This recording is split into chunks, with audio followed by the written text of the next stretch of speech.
Good morning or good afternoon, everyone, in whichever time zone we are. I will be giving you a brief introduction to computer software and its application. Now, Mr. Williams would have done a session on hardware earlier. Software is pretty much the opposite of hardware in that you cannot touch it. And computer software, or software as it's simply known, they're computer programs. It's not tangible, which means you can't touch them. It contrasts with hardware, which is the typical component of the computer.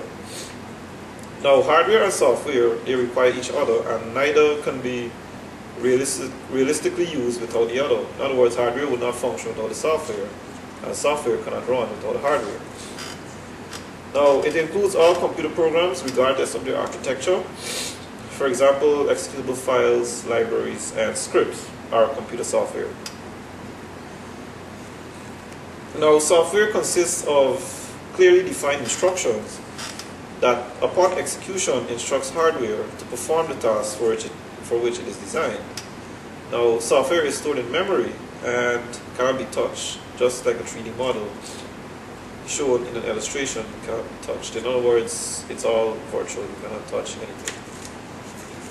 Now we move on to application software.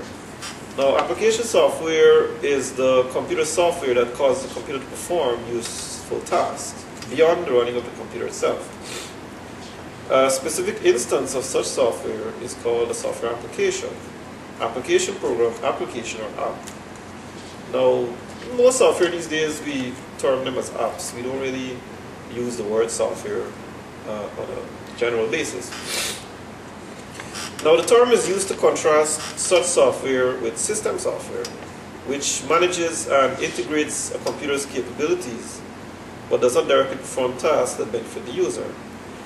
So, in other words, the applications run on system software, which will be the operating system, which will be covered in a little bit.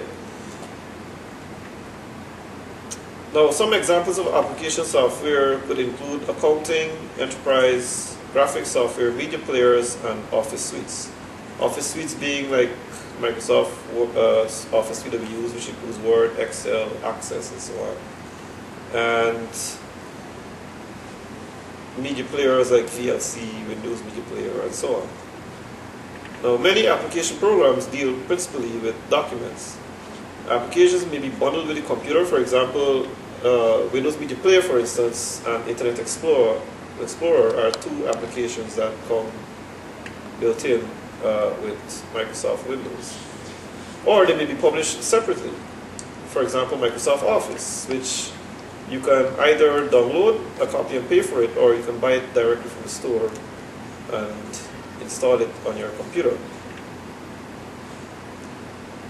Application software applies the power of a particular computing platform or system software to a particular purpose. Now, some applications are available in versions for different platforms. Others have narrow requirements and are thus called, for example, like a geography application for Windows, an Android application for education, or Linux gaming. They're all specific to each OS or purpose. Sometimes a new and popular application can arise and runs on one platform, increasing the desirability of that platform. This is called a killer application. In other words, if this particular application or software only runs on, let's say, Linux or Windows, and it's not supported on like Apple or Mac, then the desire to get a Windows machine to use that specific software increases. Now we turn to operating systems. Now, an operating system, or OS, is a collection of software that manages computer hardware resources and provides common services for computer programs. This is the main software that the computer runs on. It's an essential function, or component, of the system software in a computer system. Now, application programs, like we just discussed, would need an operating system or the main software program to run on. Now, for hardware functions such as input and output and memory allocation, the operating system acts as an intermediary between programs and the computer hardware. although the application code is usually executed directly by the hardware and will frequently make a system call to an OS function to be interrupted by it. Now, operating systems, or OS, can be found on almost any device that contains a computer or runs a computer, from cell phones to video game consoles to supercomputers and web servers, and even gaming systems or game consoles. Yeah.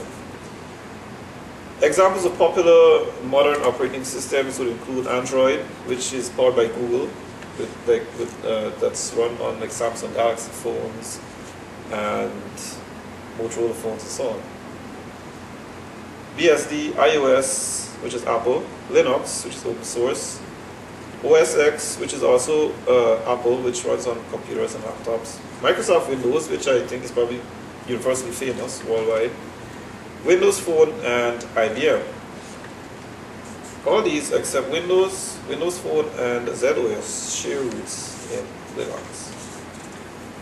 Now we come to proprietary software. Now, as the word proprietary may suggest, it's closed source, which means it's kind of restrictive. It deals with licensing. In other words, it's computer software licensed on the exclusive legal right of the copyright holder, with the intent that the license is given the right to use the software only under certain conditions, and restricted from other users. And you cannot modify it, share, study, or be allowed to redistribute it or reverse engineer it. The source code for these software is not made available, they are restricted. Now, complementary terms include free software licensed by the owner under more permissive terms, and public domain software which is not subject to copyright and can be used for any purpose. Now, examples of proprietary software can be, like, for example, our Microsoft Windows operating system. We cannot modify that in any way. The code for that is locked, more or less. Whereas with a machine that runs Linux, we can sit down with that and manipulate it and play with it to suit our needs. And now we come to open source software, which I mentioned a bit earlier. This is pretty much the opposite of proprietary software. It's computer software with the source code made available and licensed, with a license in which a copyright holder provides the rights to study, change, and distribute the software to anyone and for any purpose. Now, it's very often developed in a public collaborative manner. In other words, a lot of people work together to make this project a reality. Open source software is the most prominent example of open source development, and often compared to technically defined user-generated content or legally defined open content movements. Now, a report by the Standish Group from 2008 states that adoption of open source software models has resulted in savings of about $60 billion per year to consumers, primarily because it is free and very much more easier to use in some cases than the Windows platform. Now, Windows is still popular, but it's now being, Linux and open source development is now coming around to be used in various applications worldwide. And at UG, we've started to host open day functions, which focus primarily on open source software, which we're trying to, get out to our populace for them to use and see its benefits and so on. So this has been a very brief session on software. Of course, software is much more high-tech than this. It's very much a foundation of software engineering. But if you have any other questions on it, you can feel free to email me. My email address will be at the bottom of the screen. And I will be available to answer any questions, or if you need any information, I will be able to provide it. Thank you.